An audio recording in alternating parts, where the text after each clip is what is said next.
দৈনিক আমার দেশ। গুম খুনে হাসিনা ও সেনা চক্র। এদিকে তুরাকিরে মুসল্লিদের ঢল আম্বায়ানে শুরু ইজতেমা। ওয়াশিংটনের মধ্যে আকাশে বিমানের সংঘর্ষে নিহত ৬৭। দৈনিক যুগান্তর। সবার দৃষ্টি নতুন দলে। এদিকে বহুমুখী চাপের মুখে কেন্দ্রীয় ব্যাংক। দৈনিক ইত্তেফাক। শহরে বেড়েছে দরিদ্র মানুষের সংখ্যা। এদিকে ছাত্ররা দল গঠন করবে। রক্তে অর্জন তাদের রক্ষা করতে হবে। দৈনিক সমকাল। খেলাধুলা অনুষ্ঠান করতে নারীদের বাধা, জড়িতরা নিয়ন্ত্রণহীন। এদিকে সড়কে শিক্ষার্থীদের অনশন, রাজধানী জুড়ে যানজট। চীন ইস্যুতে মার্কিন প্রশাসনের চাপে পড়তে পারে ঢাকা। দৈনিক প্রথম আলো। সব বিভাগে হাইকোর্টের স্থায়ী বেঞ্চ হতে পারে। এদিকে ৬ মেডিকেলে জোড়াতালির শিক্ষা।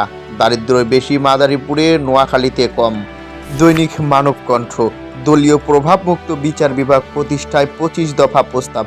এদিকে হাসিনা চক্রের পাচারকৃত অর্থ ফেরাতে রাষ্ট্রীয় ৩ সংস্থার জোট।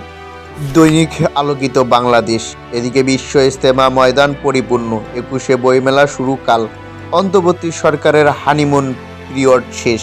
দৈনিক বাংলাদেশ বুলেটিন। রাজনীতিতে নতুন সমীকরণ। এদিকে জনসংখ্যার ভিত্তিতে আসনের সীমানা নির্ধারণ নয় বলে নিছি, সহযোগিতা অব্যাহত রাখার প্রতিশ্রুতি জাপানের। দৈনিক জনকণ্ঠ। ৪০,০০০ শিক্ষক।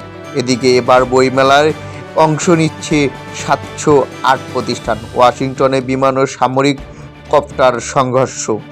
দৈনিক আজকালের খবর। ছাত্ররা দল গঠন করবে। এদিকে আজ শুরু হচ্ছে বিশ্ব ইজতেমা। ওদিকে স্বৈরাচাররা দেশকে ধ্বংস করে ফেলেছে। অন্যদিকে ৩০ মরদেহ উদ্ধার, সব আরোহীর মৃত্যুর সংখ্যা। দৈনিক লাখো কণ্ঠ। সীমানা হামলা ও হত্যা বন্ধ করতে হবে ভারতকে, স্বরাষ্ট্র উপদেষ্টা। ১ ফেব্রুয়ারি থেকে বন্ধ হচ্ছে সেন্ট মার্টিন ভ্রমণ। এদিকে ধুলোয় ধূসর ঢাকার জনজীবন।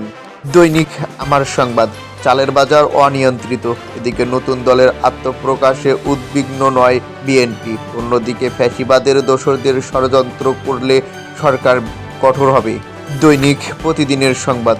অপরাধে জড়িয়ে পড়ছেন অবৈধ বিদেশিরা। এদিকে দাবির নগরী ঢাকার পদে পদে ভোগান্তি। এদিকে দেশে গরিব মানুষের সংখ্যা বেড়েছে। দৈনিক কালবেলা। দল গঠন করে জোটবদ্ধ নির্বাচন করবে ছাত্ররা। এদিকে চুপিসারে ঢাকায় ট্রাম্পের ব্যবসায়িক অংশীদার। অন্যদিকে মাদারীপুরের অর্ধেকের বেশি মানুষ দরিদ্র। দৈনিক সময়ের আলো। ট্রাম্প ঘনিষ্ঠ বিলিয়নিয়ারের বড় বিনিয়োগ আসছে। এদিকে আওয়ামী লীগ মাঠে নামলে কঠোর হবে বিএনপি। ওয়াশিংটনে ৬৪ আরোহী নিয়ে বিমান বিধ্বস্ত। দৈনিক যায় দিন। বিক্ষোভ অবরোধের ষড়যন্ত্রের ফাঁদ। এস আলম পরিবারের ১৭৫ বিঘা জমি ক্রোকের আদেশ। ৭ কলেজ নিয়ে জুলাই ৩৬ বিশ্ববিদ্যালয় প্রতিষ্ঠার প্রস্তাব। যুক্তরাষ্ট্রের প্লেন দুর্ঘটনায় নদী থেকে ৩০ মরদেহ উদ্ধার। দৈনিক আমাদের সময়। সংস্কার কমিশন ইসির দ্বন্দ্ব। এদিকে সড়ক আটকে শিক্ষার্থীদের বিক্ষোভ, তীব্র যানজট। দল গঠন করবে ছাত্ররা। এদিকে রাজনৈতিক দলের মনোভাব বুঝতে চাইছে যুক্তরাষ্ট্র। ব্যবস্থা নিতে প্রশাসনকে নির্দেশ সরকারের। ওয়াশিংটনের উড়োজাহাজ ও হেলিকপ্টার বিধ্বস্ত। দৈনিক ইনকেলাব। পা ফেললেই ভোগান্তি। এদিকে স্বৈরাচার পালিয়ে যাওয়ার আগে প্রতিষ্ঠিত সেক্টর ভেঙে নিয়ে গেছে। সম্পদ বিক্রি ও স্থানান্তর চেষ্টা এস আলম গ্রুপের। ৩ ইসরায়েলি ও ৫ থাই নাগরিককে মুক্তি দিল হামাস।